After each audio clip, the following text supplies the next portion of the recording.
All right, here we are, Impact and Influence Radio right here on iHeart, and today's broadcast is brought to you by Blinds of Sacramento, Sacramento's complete solution window covering experts.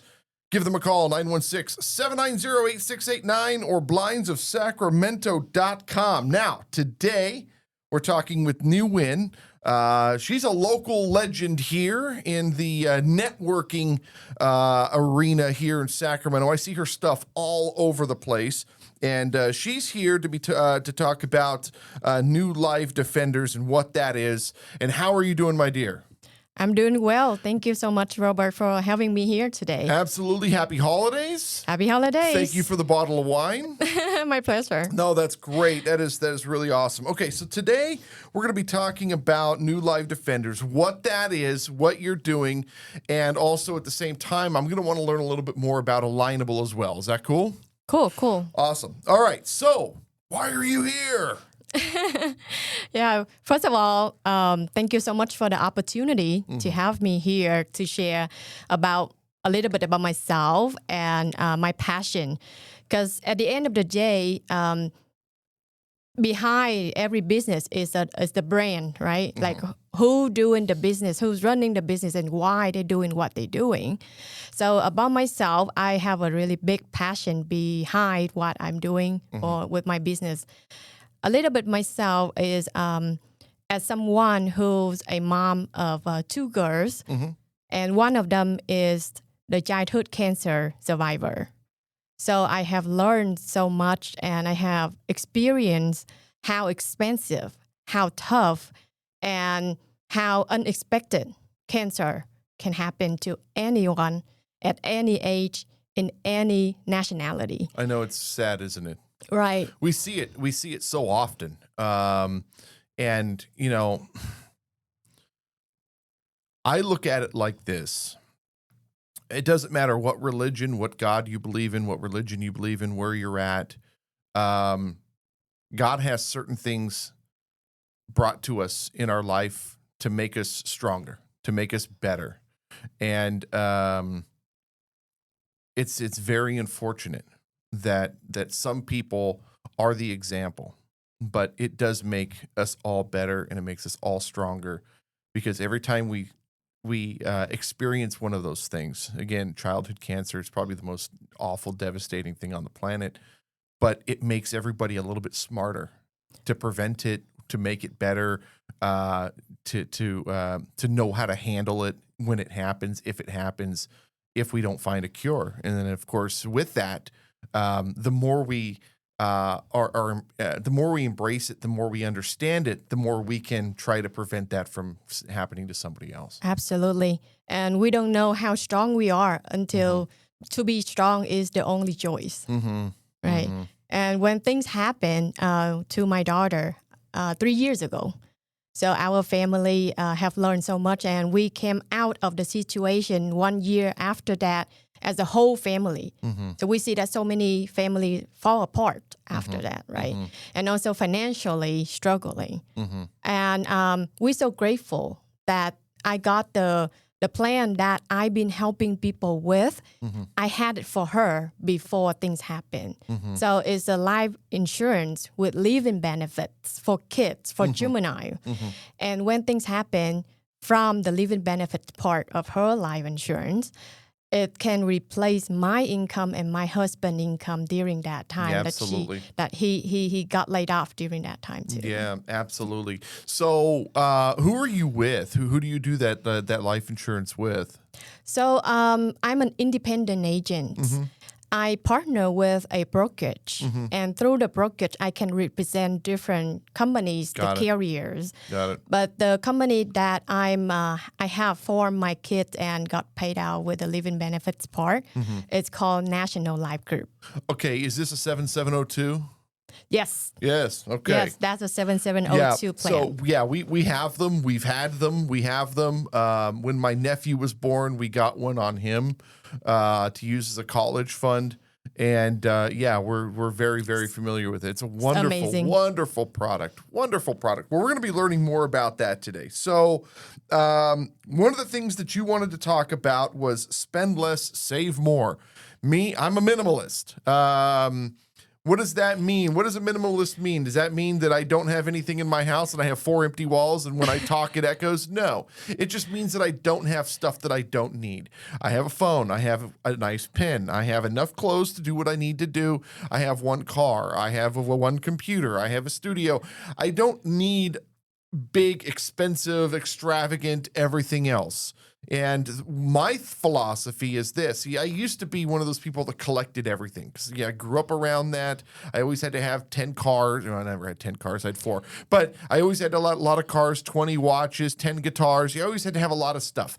Right. And there was this moment in my life, I think it was during COVID, and you see, all these people in these third world countries, they're happy and they're rejoicing and they're singing in the streets.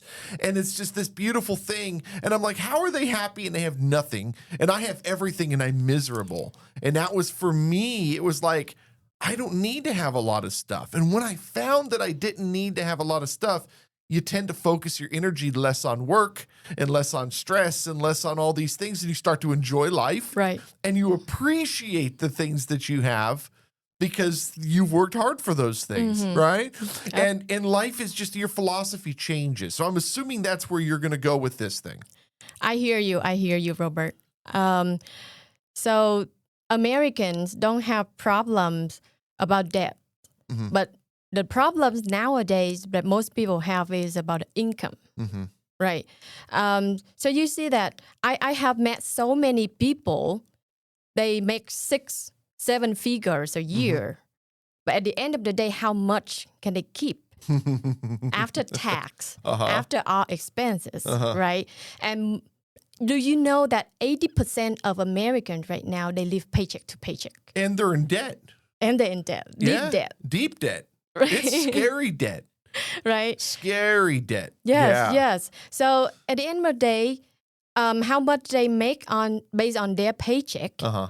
they need a different perspective. They need a different way to spend less and save more. Uh-huh. That's what I'm gonna go into, the different perspective of that. Okay. Or like you used the word about philosophy earlier, mm-hmm. right?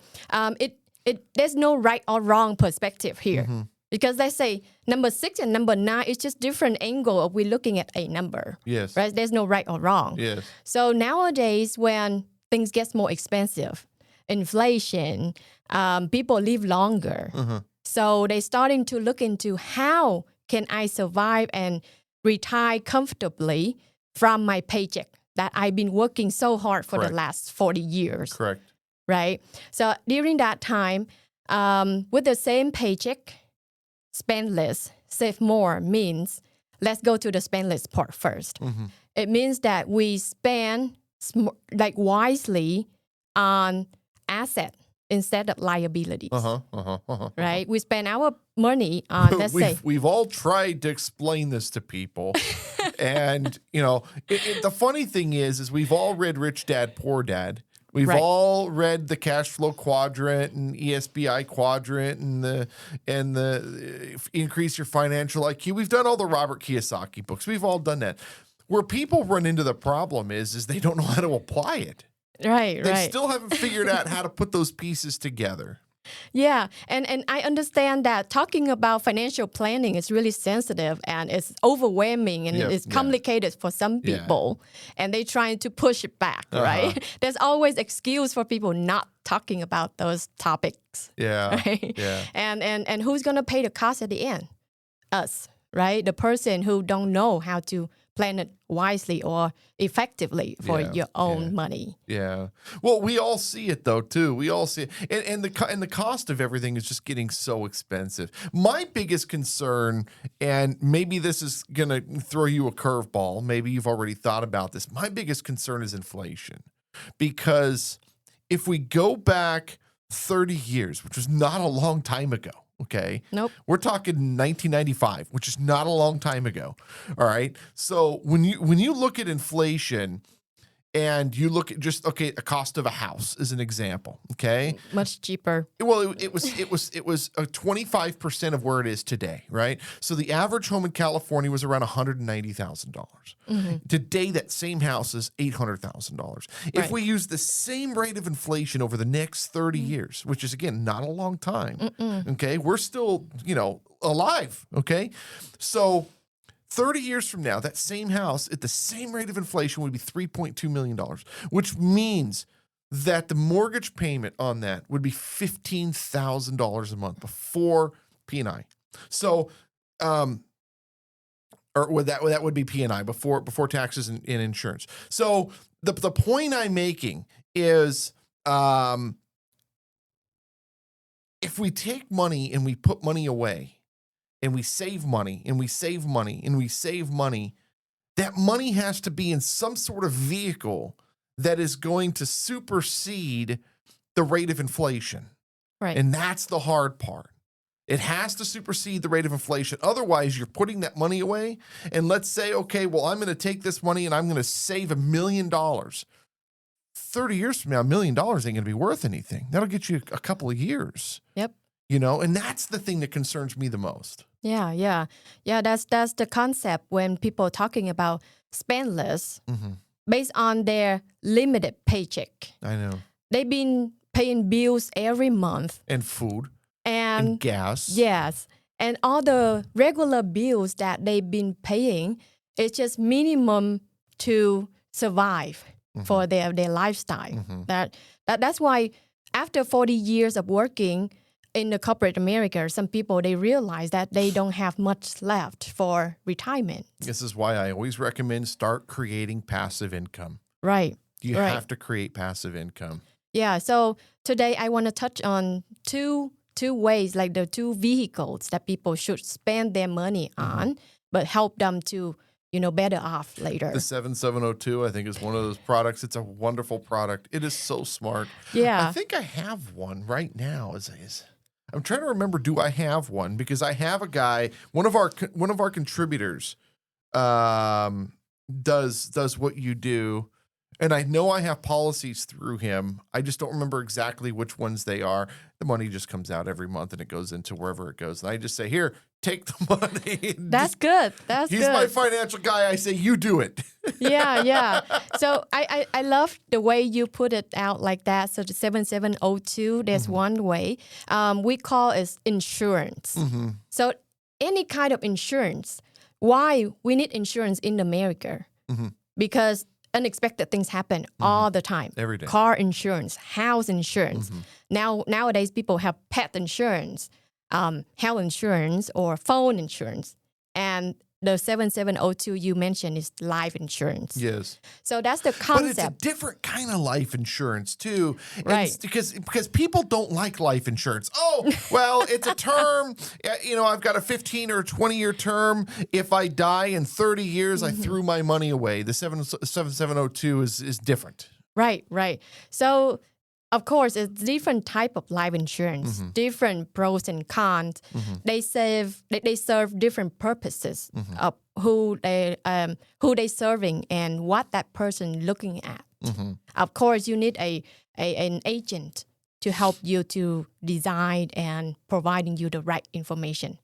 Right. Let me ask you this: if you've got a term life with one company, can you do another life insurance policy with somebody else? Yes, sir. And then when you pass away, she passes away, you pass away, whatever the circumstance is, you collect on both? Yes. Okay. So it works exactly like that. Like one person, they can open several life insurance policies from different insurance companies.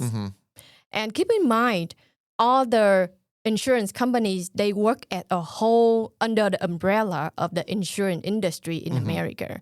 So before that person get qualified for another policy from different company, that company, they're going to check back to that person to see why they need an extra coverage from different insurance company. Well, again, one is a term life and one's a 7702. Term life is great because, if you I know for a fact I have a term life currently, and then my wife has got a bunch of stuff through the state of California. And then if she were to pass away, I collect the retirement income. And there's, we've got all kinds of money in different areas. The point is, though, is with a term life, after 20 years, it's cheap, right? It's $20 a month or whatever Super it is. cheap. Yeah. But, after 20 years, it goes, it disappears, it fades away. So it's kind of like if something happens, if I get into a car accident on the way to work, my wife is taking care of, one of those types of things. Whereas with the 7702, it's my understanding is it's almost a retirement plan, Right? Because it's growing, it's exceeding the market, and then you've got the living benefit again, like your child with cancer, terminal illness, that type of thing. Right. And that this is the concept that most people don't know that it exists inside the term life insurance too. Is also living benefits come with it. So now the strategy that we go now and help people with is called mortgage protection. Imagine a person who have a mortgage for 20 or 30 years. If nothing changed in the future, it can be to 50 years. I don't know. But like during that time, mortgage is the biggest concern for most people, right? For the big debt. So term life insurance with living benefits come with it. It becomes a backup income plan for that person when that person diagnosed with cancer, heart attack, or stroke, or become disabled. They can already touch their death benefit from the term life insurance and use that money as an income replacement to pay for mortgage. Yeah. And also there's plans. The one we got on my nephew was at 18, he can pull from it for college. Right. Right. So that's the 7702 plan.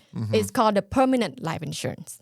Yeah. So we talk about so many different types of life insurance nowadays, but the main concept that I mostly focus on to help people with and educate people about is the living benefits part. I think that the bottom line, though, is there's different products for different people. Everybody needs something different. Absolutely. We're all at different stages in our lives. We're all at different. We have different mindsets, different wants and needs, desires. I think that the bottom line is people need to contact you and learn about what that looks like for them. Yes, yes. And you're actually here's what's interesting. I've worked with a lot of yous. I've been doing this 11, 12 years now doing radio. I've interviewed thousands of people, literally without exaggerating, thousands of people. Great. And I've worked with probably 15 of you, what you do for a living over the years. Same industry, you mean. Same industry, okay? And you are probably the most knowledgeable that I've seen. Dead serious, because as you continue to have more and more people come through, like I do, come through the radio and do the shows, I'm learning, right? I'm picking stuff up. And then I'll talk to some people about, as an example, we bring a life insurance guy on. I mentioned 7702. He has no idea what I'm talking about. Even if you don't sell it, you still need to know what it is. You see what I'm saying? Yeah. And the fact that I can throw these things at you and you know exactly where I'm at and there's no hesitation and you know your product is very, very good. So I want to touch on a couple of other things. I want to learn more about you. You got a very, very thick accent. Were you born here? Were you born? Is this China? Where are you from? I'm from Vietnam originally. Okay. I came to the U.S. 2009. Oh, wow. 15 years ago. Wow, that's quick. It goes quick, doesn't it? Right. What brought you over here? I was an international student. Okay. My parents forced me to go. Uh-huh. Yeah, because they saw the future, the opportunity, the freedom over here. Yeah. So I was born in England, and my wife is from Uzbekistan. And so that's what I love about not only America, but the Sacramento region is I always say Sacramento's the best place in the world to live. And some people will argue with me all day long about this. I agree. But I think Sacramento's the best place in the world. And the reason I say that is, of course, California is just the most incredible state ever. Yes. But Sacramento we don't have natural disasters. We have the best weather. It's spread out, but it's not. It's populated, but not too populated. It's spread out. It's relatively safe. It's relatively affordable. There's just so many great different cultures, different dynamics, Right. and Sacramento is kind of like, you can go to LA, it's too dense. You can go to San Francisco, it's too dense. There's a lot of natural disasters. There's a lot of stuff, right? But Sacramento has all the diversity, yes, and it's really cool because there's so many different cultures. And there's another lady that I met years back, Wendy Du, I'll never forget her. Wonderful lady. She was from China, and same type of situation. And you spend time with them, and you learn about them, you learn about the culture, and it's just the most incredible thing. I think it's just so cool. Super, super cool. Yeah, I totally agree with you that Sacramento, but also Elk Grove, like where I'm living right now, is a great weather, great area. Elk Grove is Sacramento. It's only 10 minutes away. Yeah. But for Elk Grove only, I've been, learning from the mayor and the vice mayor and all the chamber of commerce in Elk Grove. We developing so fast. Oh yes, it's wild. Yeah. And I see the potential growth and the future of, like nowadays people move back from the Bay Area to Sacramento, Roseville, and Elk Grove area, right? So I don't think I'm gonna move anywhere else outside. No, of I'm up in Grove. El Dorado Hills. My wife and I, we used to be downtown. We were right at downtown, up in the buildings. That's where we lived. And the crime and it smelled, and it was. We missed the sounds of downtown. We missed the light rail. We missed the sound of the sirens coming through the buildings. We missed the clouds, because we were up closer to the top. I feel you. Yeah, it's beautiful, right? You open up your sliding door and you just look out and you just see clouds and you see the skyline and everything. It was awesome. It was in the sunset. You can watch the sunset every night. It was beautiful. But the crime, as soon as you come down to ground level, it was just gross, right? You couldn't walk on the street because it's just gross, which is just a city. It is what it is. Just like New York or anywhere. San Francisco, and anywhere. But we moved up to El Dorado Hills. And what's the funny thing, we complain about it every night, but every night, I swear to God, at midnight, the street cleaner and the power washer guy comes out every night. And so we live at Town Center, which is a beautiful, it's a beautiful property. It's almost like a resort that we live. But every night at midnight, it gets loud because they're power washing the street every night. I'm like, how much water are these guys wasting? They're probably using the water from that little lake right there and that recycles. I don't know. But no, it's funny because Sacramento, just the region, the greater Sacramento region, is just really a wonderful place. Yeah, wonderful. I couldn't imagine going anywhere else. Where would you go? Yeah, because our family, we are outdoor people. So during the summer, we go hiking, swimming, or like we do all that kind of stuff. Paddleboarding also. Yeah, we love here. That's so funny because my wife and I, we are not. we are not outdoor people at all. Yeah, no. That's okay. I get out of bed in the morning. A Saturday morning, I get out of the bed. My wife makes breakfast, and then we'll sit there on our laptop for 20 minutes or a half hour, check emails and do stuff, and then we go, let's go take a nap. And then we go back to bed, and then we get out of bed. Good. And we're like, let's make some lunch. And then we eat again. I mean, there's a reason why I'm gaining weight, right? Because all I do is sleep and eat when I'm not working. But, and that's, what, we've worked so hard to get to that point. That's essentially where we at. Absolutely. And I know it's going to bite me in the behind with diabetes or something in 20 years, but I'll think about that then. Yeah, it's just different because I have 2 small kids. So we want to be active for them and help them to create healthy habits for them later. Good God, right? Yeah. You don't do what I'm doing. No. All right. Talk to me about, you said you're an ambassador with Alignable, right? Right. Explain to me what Alignable is, because again, a part of the minimalism thing, I don't like stuff. Okay, I don't want apps on my phone. I don't want to have accounts that I don't need anymore. I've already gotten rid of Facebook. I got rid of Twitter. I got rid of TikTok, even though TikTok is still up because it has lots of videos on it. But I got rid of my, I don't use it. I just don't like stuff. So why would I want to have an Alignable? I don't know why I would want it. Is it really going to help my business? Wow, I love it how you brought it up about Alignable here. So I agree with you. We don't want too many apps on our phone. That's why I have two phones now. One phone for personal and one phone for work. So the work phone, I don't put a lot of app on there. And now Alignable is one of the app I have on my phone. Why? Because first of all, I see Alignable that's the platform for business owners to refer businesses to each other on the same platform. That's what text messages are for. True. But believe me, most of business owners, when they get on Alignable and they look for example, I want to look up information about you or your business. Imagine if I get on Alignable, I search for your name, and it's going to pop up your Alignable profile, which is going to show up your business name, your face, and your ideal customers who you can serve, your ideal referral partners who you're looking into to partner with and refer business to them and from them, and also the information about you and your business. The only issue I see in that is the probability. So, how many people are actually on Alignable? Is there enough people that it's actually beneficial, that it actually produces, or is it just a glorified LinkedIn? Good question.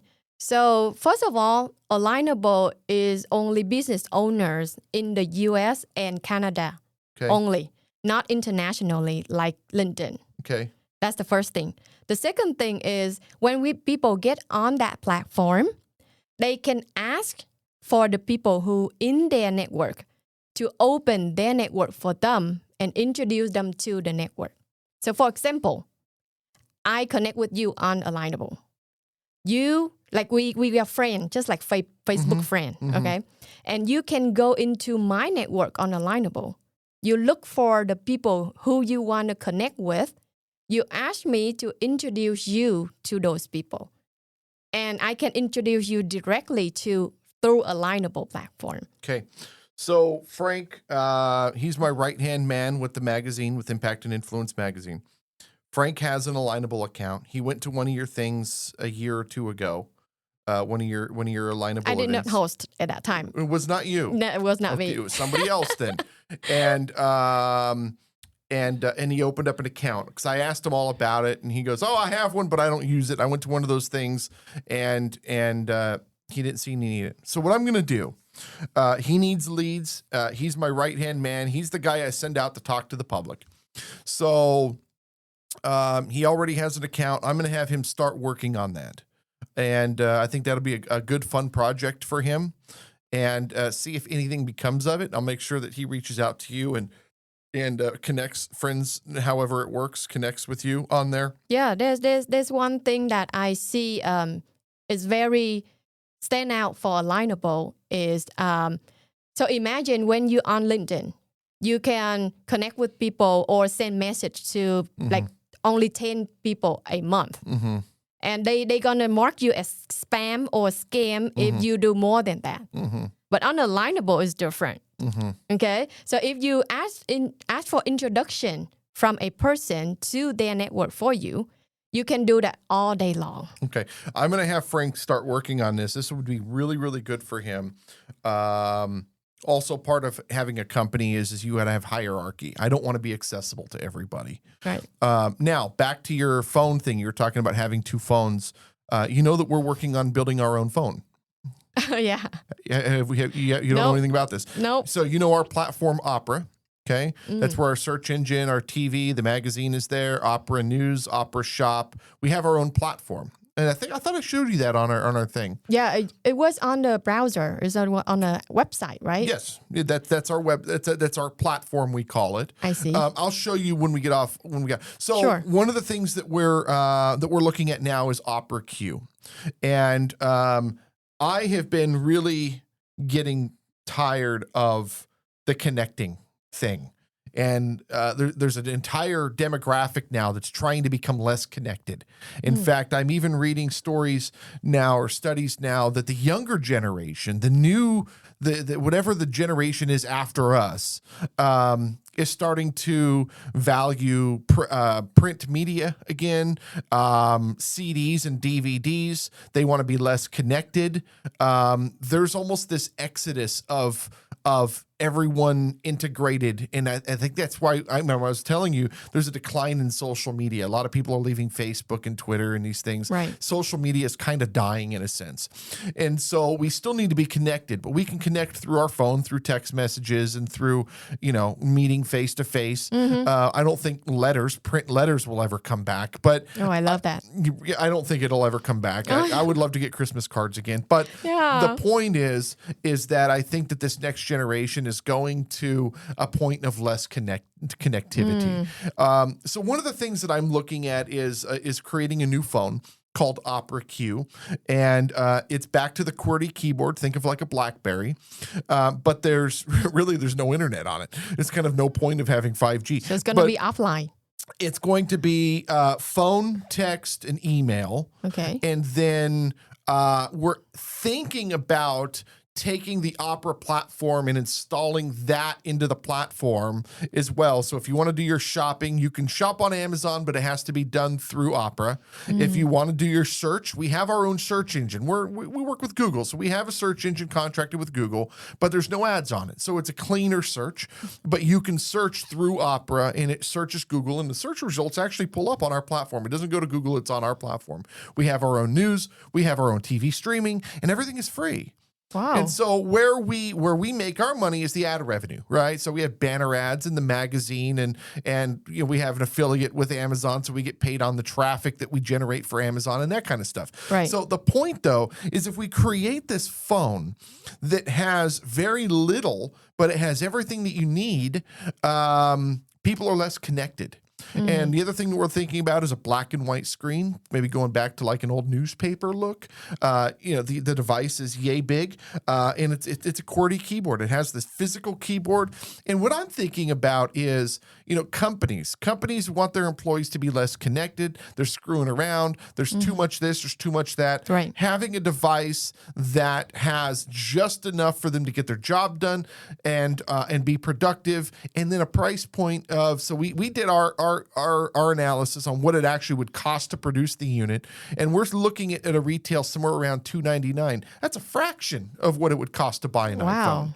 So that's what we're thinking about. We're pushing for like 2027. 2026 will be a lot of the development element. Right now, we're still doing concept and testing how the audience is responding to it, talking to people, doing press releases, getting out onto Reddit, that kind of stuff is where we are today. Next year, we're going to start. We already, ChatGPT helps you a lot with development. It helps you with who's going to be your chip programmer, who's going to be the supplier, who's going to handle your housing, who's going to do distribution. ChatGPT will give you all those answers. Right. So, we have all of that listed.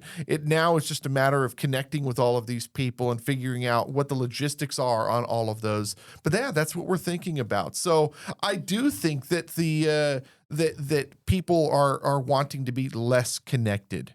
Wow, that sounds really exciting and interesting too, because I see that.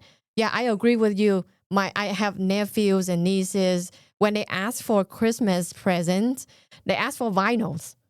Like, isn't it crazy? Wow. Slippers. Right. Stuff that's and it's really interesting. See, I'm an old school. I'm a recording artist. I started producing music 30 years ago, and all of those that old music was available on CD. Those CDs are selling on eBay now for like $40, $50, $60. I'm thinking, wow, my old music? Like, I never even made that much on. I'm like, come on. So, looking at it now as I've gotten older, I'm thinking, man, we should go and start re-releasing some of this old music, on CD again. We could do a vinyl. That could be a lot of fun. My argument is how much are we going to spend? How long is it going to take for us to get a return on investment? That's what I'm looking at. Do I need to go out and do shows? If I do shows, then I got to pay the venue. If I do the venue, then I got to pay the ticket guy. If I pay the ticket guy, I got to pay the marketing guy. There's all this stuff that goes into selling CDs now. You can't just throw them online and sell them. People just buy the streaming. Yeah, absolutely.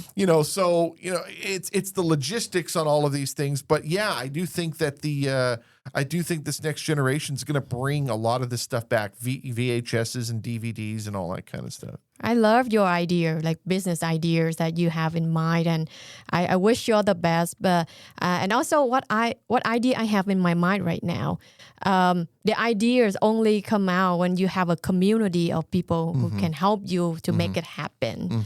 And I'm looking for the community that have the same mindset, the same like-minded people that can help you and take you where you want to be. That's a really big move. And I think that you're an asset. I really do. I think that you're wonderful. Nhu Nguyen, newlivedefenders.com, or on Instagram at NHU_live_defenders. And anything that you want to add before we get out of here? Sure. Thank you so much, Robert. Last but not least, right? Without you, I'm not being here. And at the same time, I want to share my passion to help people with. I'm Asian American, so I would love to help people, Asian immigrant community, especially women, to take control of their financial future, right? Break the silence around money, because we can make money. We can manage our own money. Because recently I talked to so many women, Asian women, after the divorce or after sickness, they lost everything. They got lost. They don't know what to do with their own life and their money. So don't wait until things happen. Defend your life, defend yourself from the disruptions that you can prepare ahead of time, women. Absolutely phenomenal. You're something else. NHU Live defenders.com. Thank you again for being here. And thank you guys so much for listening. And we will see you next time. Bye-bye.